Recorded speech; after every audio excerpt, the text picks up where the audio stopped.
जातिवाद ही आतंकवाद है। दुनिया का पहला आतंकवाद जातिवाद है। इसमें आप कोई संशय या भ्रम पैदा ना करें। आतंकवाद का दूसरा नाम जातिवाद है। जातिवाद से बढ़कर भयंकर आतंकवाद कोई है ही नहीं देश में, दुनिया में। अरे सर, यादव समाज तो खुद शूद्र है, उनकी तो खुद वहां पे कुर्सी धोई गई थी अखिलेश जी की लखनऊ में। ये भी अत्याचार कर रहा है अपने से निचले लोगों के साथ में। पीडीए वाले कह रहे थे संविधान बचाएंगे, दलितों को बचाएंगे, आरक्षण बचाएंगे, या बहन बेटियों की शादी नहीं बचा सके पीडीए वाले। एक ट्वीट नहीं किया अखिलेश यादव ने पूरे मामले में। क्यों करेगा? लक्ष्मण यादव अम्बेडकर वादियों के मंच पर जाकर नेता बन गए, प्रवक्ता बन गए। वो कोई ट्वीट नहीं कर रहे कि गलत हुआ है एक बहन बेटी के साथ में। उत्तर प्रदेश के मथुरा में तो वहाँ यादव समाज के लोगों ने उसमें विघन डाल दिया, मारपीट की गई और वो शादी नहीं हो पाई। टेंट लगा हुआ है, आज तक बेटियों की डोली नहीं उठी है। पूरे मामले को किस तरह देखते हैं आप? इसमें बहुत सारे जो न्यूज आई है, यादव महासभा ने भी इसका विरोध किया है और बाकी तमाम जो पॉलिटिकल पार्टी राजनीतिक दल के लोग हैं वहाँ जाने का प्रक्रिया चालू हो गया है और बीजेपी के लोग भी गए और बसपा के जो स्टेट प्रेसिडेंट है और एमएलसी हैं, जो वहाँ के जो पुलिस शासन प्रशासन व्यवस्था था और जो जिस घटना जहाँ पर हुआ है उसके दूरी को अगर देखेंगे तो 5-7 मिनट 10 मिनट के अंदर पुलिस वहाँ पहुँच सकती थी। पहले तो उनको रोका गया, रोकने के बाद पीटा गया, पीटने के बाद फिर उनके पंडाल में जाकर उसको तोड़फोड़ किया गया, लूटा गया। तो ये 5-10 मिनट में नहीं हो सकता, कहीं ना कहीं ये घंटों भर लगेंगे। तो सुनियोजित तरीके से इसको अंजाम दिया गया। क्या जातिवादी आतंकवाद है ये जातिवाद ही आतंकवाद है। दुनिया का पहला आतंकवाद जातिवाद है। इसमें आप कोई संशय या भ्रम पैदा ना करें। आतंकवाद का दूसरा नाम जातिवाद है। जातिवाद से बढ़कर भयंकर आतंकवाद कोई है ही नहीं देश में, दुनिया में। लेकिन जो हिंदी के अखबार है उत्तर प्रदेश के या देश के, उन्होंने जो इसकी खबर बनाई, डबल डेक हेडिंग लिखी, आरोपियों को दबंग लिखा है। क्या ऐसे लोग दबंग होते हैं जो गरीब बहन बेटियों की शादी में रोड़ा बन जाते हैं? यही तो सोची समझी चाल के तहत जो मीडिया टेररिज्म अखबार के माध्यम से आपको नीचे दिखाने के लिए, आपके मन दशा को, मानसिक स्थिति को खत्म करने के लिए, आपके मनोदशा को दुर्बल करने के लिए ऐसे शब्दों का काहे का अगर भारतीय पुलिस व्यवस्था में, एक डेमोक्रेटिक कंट्री में, देश में अगर कोई दबंग है तो सरकार कर क्या रही है? शासन प्रशासन कर क्या रहे हैं? दबंग का भी जाति है, बताओ। दलित का जैसे जाति है ऐसे दबंग का भी जाति है। जातिवादी गुंडे हैं। मैं आतंकवादी कह रहा हूं। उनके ऊपर सबसे बड़ा ये देशद्रोह का मुकदमा चलना चाहिए। इसके ऊपर ये देशद्रोह है। देश को जाति के आधार पर तोड़ मरोड़ के उसको खत्म करने की, हिंसावादी स्टेट बनाने की यह साजिश है। जब कोई ऐसी घटना होती है तो हिंदी अखबार वाले लिखते हैं दलित बेटी, दलित शब्द देते हैं, लेकिन जब दूसरे लोगों के साथ घटना होती है वहां ऐसा खुलासा नहीं होता है जाति को लेकर या समुदाय को लेकर। ये जातिवाद है पत्रकारिता के द्वारा। जब मैं कह रहा हूं ना मीडिया टेररिज्म में कह रहा हूं, ये मीडिया द्वारा टेरराइज किया जाता है, डराया जाता है, धमका जाता है। और खास करके सबसे मजे की बात है, हिंदू के सबसे बड़ा हिंदुत्व के ठेकेदार जो सबसे ज्यादा ठेकेदारी करते हैं, वो लोग जो हिंदू हिंदू भाई भाई का नारा देते हैं, ऐसे स्थिति में वो लोग गायब हो जाते हैं। उनका कोई आता पता नहीं मिलता है।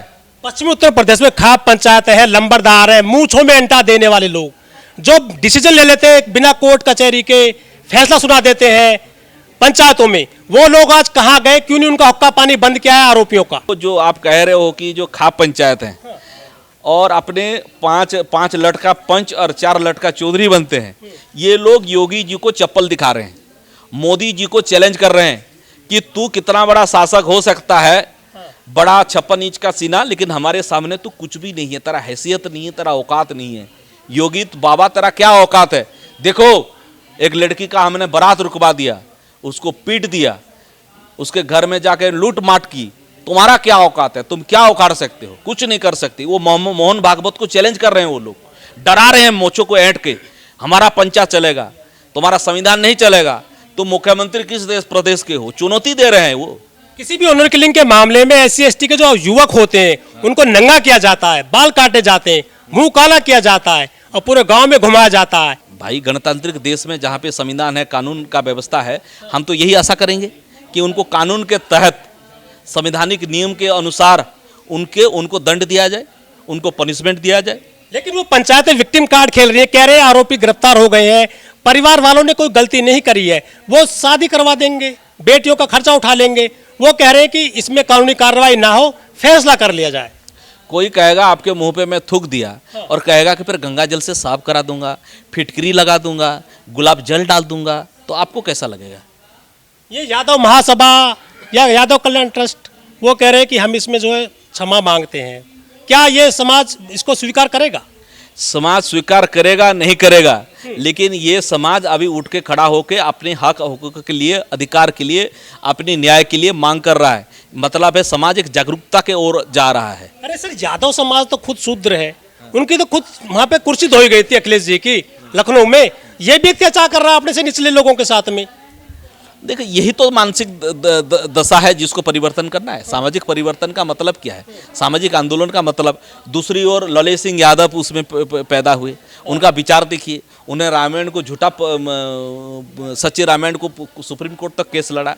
तो एक जाति, एक कुछ लोगों को लेकर, किसी जाति विशेष के लोगों को आप इस तरह से नहीं, हर यादव अलग अलग है। श्री कृष्ण की नगरी है मथुरा, श्री कृष्ण की नगरी मथुरा, अच्छी बात है, मगर वो उससे पहले मथुरा स्कूल ऑफ आर्ट वहाँ पर हुआ है, वो बुद्ध नगरी है। उससे पहले वो बुद्ध की नगरी है मथुरा, सबसे बड़ा केंद्र रहा है वो मथुरा। ये भी इतिहास का धरोहर है, बुद्धिस्ट लोगों का धरोहर है। कर रहे हैं दलितों का यादव भी।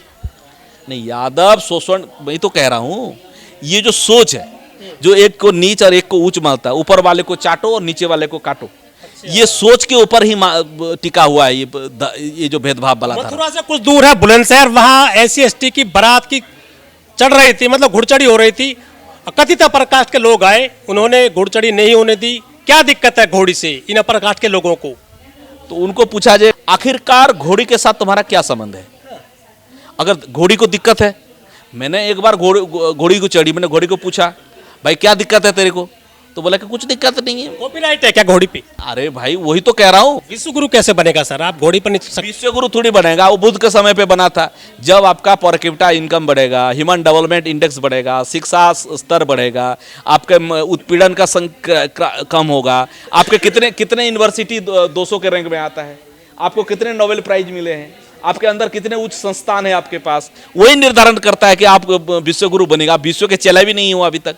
आपका हर चीज यहाँ पर इस रूम में आप देख लो, कौन सी चीज आप बनाए हो। ये मोबाइल आप बनाए हैं, ये स्टैंड आप बनाए हैं, आप कौन सा ये कोट बनाए हैं आपने ऐसा, ये AC, ये लाइट, ये बल्ब, ये कौन सा, ये सोफा, ऐसा कौन सा चीज आप बनाए, बता दो आप। विश्व गुरु किस आधार पे बनाया जाएगा आपको? अरे सर, PDA वाले कह रहे थे संविधान बचाएंगे, दलितों को बचाएंगे, आरक्षण बचाएंगे, या बहन बेटियों की शादी नहीं बचा सके PDA वाले। एक ट्वीट नहीं किया अखिलेश यादव ने पूरे मामले में। क्यों करेगा? तो झूठा है उनका PDA। भाई PDA क्यों बनाया? PDA, ये जो चीजें हैं, ये काउंटर राजनीति किया गया शब्द है। बहुजन राजनीति को खत्म करने के लिए, काउंटर करने के लिए, ये जो व्यवस्थावादी लोग हैं, ये जानबूझकर ऐसे चीज को लाते हैं। लक्ष्मण यादव अम्बेडकरवादियों के मंच पर जाकर नेता बन गए, प्रवक्ता बन गए। वो कोई ट्वीट नहीं कर रहे हैं कि गलत हुआ है एक बहन बेटी के साथ में। क्यों करेगा? तो अम्बेडकरवाद झूठा है इनका। आप तो कह ही रहे हो, प्रूफ हो गया। वो आदमी बोल ही नहीं रहा, तो फिर मैं क्या, जब लक्ष्मण यादव कब बोलोगे मैं वेटिंग करूंगा, धरना दूंगा? ये तो खुद बोलना चाहिए उनको। और ये कहते मैंने ऐसी युवती से शादी करी है। कर लिया तो क्या हो गया? एक प्रोफेसर शादी, पढ़ी लिखी है, तनख्वाह पाती है, और एक आदमी, बेरोजगार आदमी, जो आदमी अभी पर ठेके पे था, उसको निकाल दिया गया। अभी YouTube से कुछ पैसा आता होगा और घर का पैसा होगा। मतलब क्लिक कर रखो, शादी ब्याह कर लो, अपनी निजी मामला है। ये घोड़ी वाले मामले कैसे रुकेंगे सर देश में, राजस्थान में, उत्तर प्रदेश में? हाँ, ये तो घोड़ी को पूछा गया, घोड़ी को पूछा जाए कि तू किसका बहन है क्या, तू किसी का मौसी है क्या, ठीक है? तो इसके ऊपर एक विज्ञापन जारी करना चाहिए कि भाई इस द्वारा सबको घोषित किया जाता है कि ये जो घोड़ी जिसके ऊपर मैं बैठने जा रहा हूं, ये किसकी मौसी है, किसकी मम्मी है, किसकी बहन है, तो कृपा करके बता दे, मैं नहीं छोड़ूंगा।